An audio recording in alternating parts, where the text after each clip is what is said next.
इस वीडियो में पूज्य गुरुदेव ने राजा बलि द्वारा किया गया भक्ति, त्याग और दान की महिमा का वर्णन किया है। जिस तरह से राजा बलि ने 3 पग जमीन को सम्मान के साथ समर्पित किया है, 3 पग यानी तीनों लोकों को दान कर दिया है, ऐसे थे राजा बलि। बलि की भूमि है बलिया।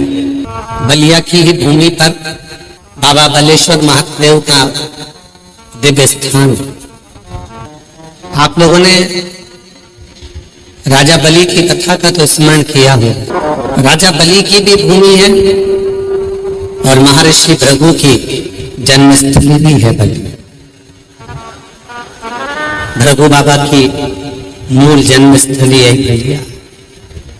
कभी स्मरण करना, पूरी महाभारत को पढ़कर देखिए, पूरी श्रीमद् भागवत को पढ़कर देखिए, पूरी वामन पुराण को पढ़कर देखिए, विष्णु पुराण को पढ़कर देखिए, कूर्म पुराण को पढ़कर देखिए। आप पूरी कथा में देखेंगे कि वामन भगवान का जो चरित्र है, राजा बलि के दरवाजे पर 3 भक्त भूमि मांगने के लिए भगवान विष्णु जब राजा बलि के दरवाजे पर पहुंचे, यही वो बलिया की भूमि है जहां स्वयं भगवान नारायण 84 अंगुष्ठ के बराबर अपने शरीर को धारण कर आए। बहुत छोटा सा स्वरूप बनाकर, बहुत छोटा सा, और राजा बलि के दरवाजे पर आकर 3 पग भूमि की याचना करी। राजन, हमको ज्यादा नहीं चाहिए, बस केवल 3 पग भूमि। आज भी राजा बलि के द्वारा बालू के शिवलिंग का जो पूजन करा गया था बालेश्वर महादेव के रूप में, आज भी बलिया में विराज,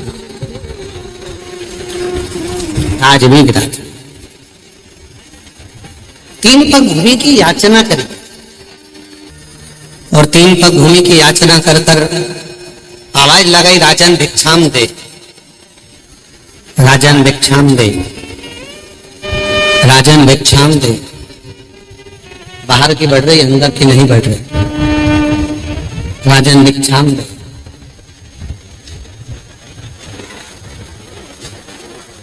3 पग भूमि की याचना कर।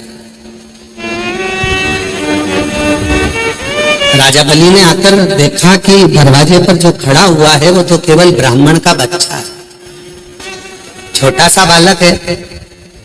क्या दूं मैं इसको?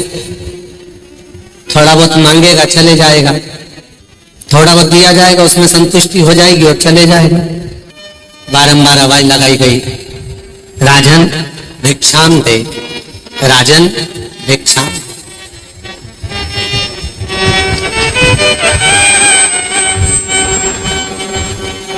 केवल 3 पग, इससे ज्यादा कुछ भी नहीं चाहिए।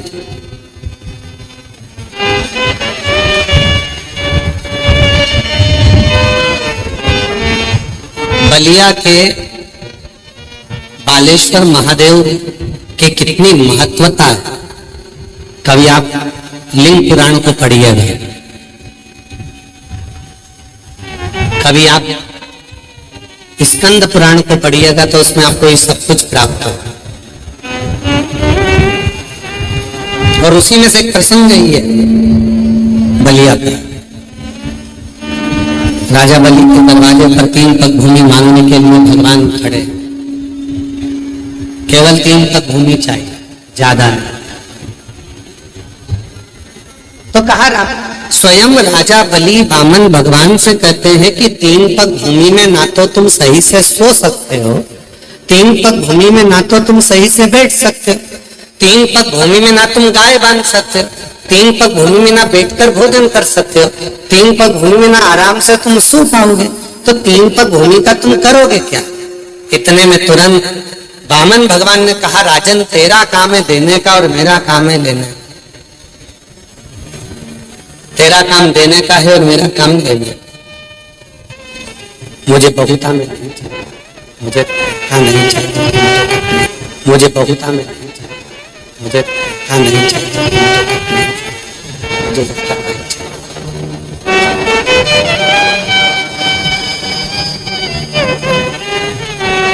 तब राजा बलि ने कहा कि महाराज आप तो इतने छोटे से हो,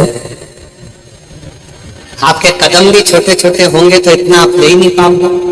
एक काम करता हूं, मैं अपने पांव से नाप कर आपको 3 पग भूमि दे देता हूं। वामन भगवान ने कहा, राजन अगर तेरे ही पांव से नपवाना होता तो मैं यहाँ आता ही क्यों? मुझे मेरे पांव से नापना है, इसलिए तू मुझे ये 3 पग भूमि दे दे। आखिरी में राजा बलि यज्ञशाला में पहुंचे, शुक्राचार्य जी का कमंडल लिया, जाने लगे। शुक्राचार्य बाबा ने पूछा कि तुम इस कमंडल को कहाँ लेकर जा रहे हो, इस कमंडल का करोगे क्या, कहाँ लेकर जा रहे हो इस कमंडल? तो कहा महाराज दरवाजे पर ब्राह्मण का बच्चा आया है जिसको 3 पग भूमि का दान था। शुक्राचार्य जी ने जाकर देखा कि ये तो बच्चा ठीक है, ये तो स्वयं भगवान विष्णु, मना करा, नहीं माने। कमंडल के अंदर जाकर शुक्राचार्य जी बैठ गए।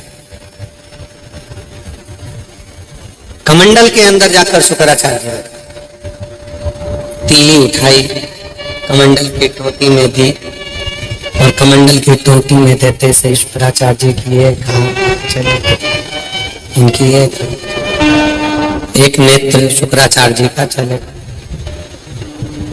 बचा एक। शिव पुराण की कथा कहती है, भगवान शंकर का चरित्र कथा, शिव तत्व कथा है, भगवान शंकर का पवित्र चरित्र कह रहा है। शिव पुराण कहती है कि माता पिता और गुरु, इन तीनों की जो दृष्टि है वो एक होना चाहिए,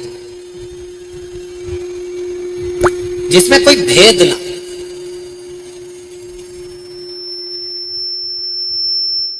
जहां पर दृष्टि का भेद होता है वहां पर सब कुछ नष्ट हो जाता है। इसलिए माता हो, एक माँ के लिए सबसे बड़ी बात होती है, उसके अगर 4 बेटे हैं, 5 बेटे हैं, 3 बेटे हैं, 2 बेटे हैं, 4 बेटे हैं, 5 बेटे हैं, तो माता की जो दृष्टि होती है वो सम होती है। मेरे लिए बड़ा भी बराबर है, मंजिला भी बराबर है, संजिला भी बराबर, छोटा भी बराबर है, बड़े भी बराबर है, उसमें उनको संस्था का भाव होता है। सब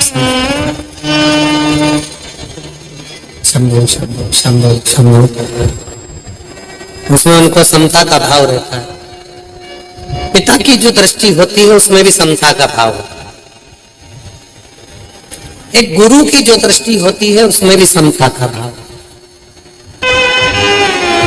और जिसकी जिंदगी में शिव महापुराण की कथा कहती है, भगवान शंकर का चरित्र कहता है, शिव तत्व कहता है, जिसकी जिंदगी में समता का भाव होता है वही अपने जीवन में श्रेष्ठता को प्राप्त कर कर वैभव को प्राप्त कर पाता है और संपदा को प्राप्त कर पाता है।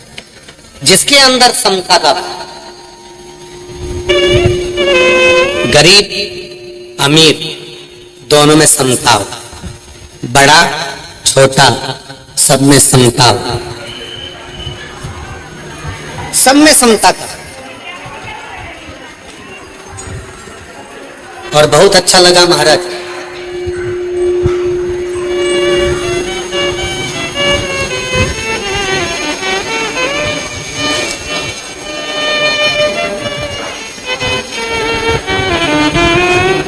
माननीय मंत्री जी को मैं इस चीज के लिए धन्यवाद देता हूं कि इस पूरी कथा में समता का भाव रखा गया। कोई वीआईपी कल्चर नहीं, कोई पास नहीं, पहले आओ पहले पाओ, जहां जगह मिले वहां बैठकर कथा को श्रवण करो और अपने जीवन को धन्य बनाओ, इससे बढ़कर सुख नहीं। एक बार पुनः माननीय मंत्री महोदय के लिए जोरदार ताली बजाओ कि इतनी दिव्यता के साथ में, इतनी लगनता के साथ, बिना वीआईपी कल्चर के तुम्हारे को पहले आना है, पहले आ जाए, जहां बैठो आनंद के साथ बैठकर शिव महापुराण की कथा का लाभ लो। गरीब अमीर बड़ा छोटा सब में समता का भाव हो, यही शिव पुराण की कथा कहती है।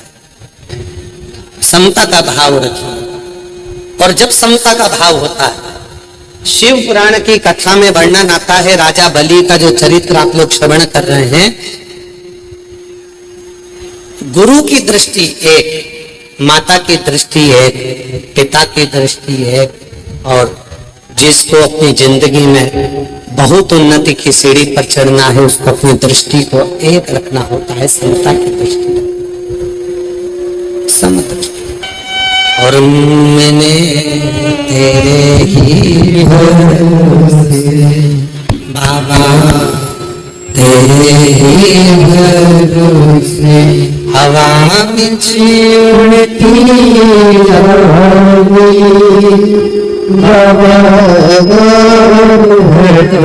छठी नामी कटी जाऊंगी भोले, मैं तेरी पतंग शंभो, मैं तेरी पतंग हवा में उड़ती जाऊंगी बाबा, है तो छठी नामी कटी जाऊंगी भोले, मैं तेरी पतंग शंभो, मैं तेरी पतंग भोले, मैं तेरी पतंग। समता का भाव, जहाँ समता का भाव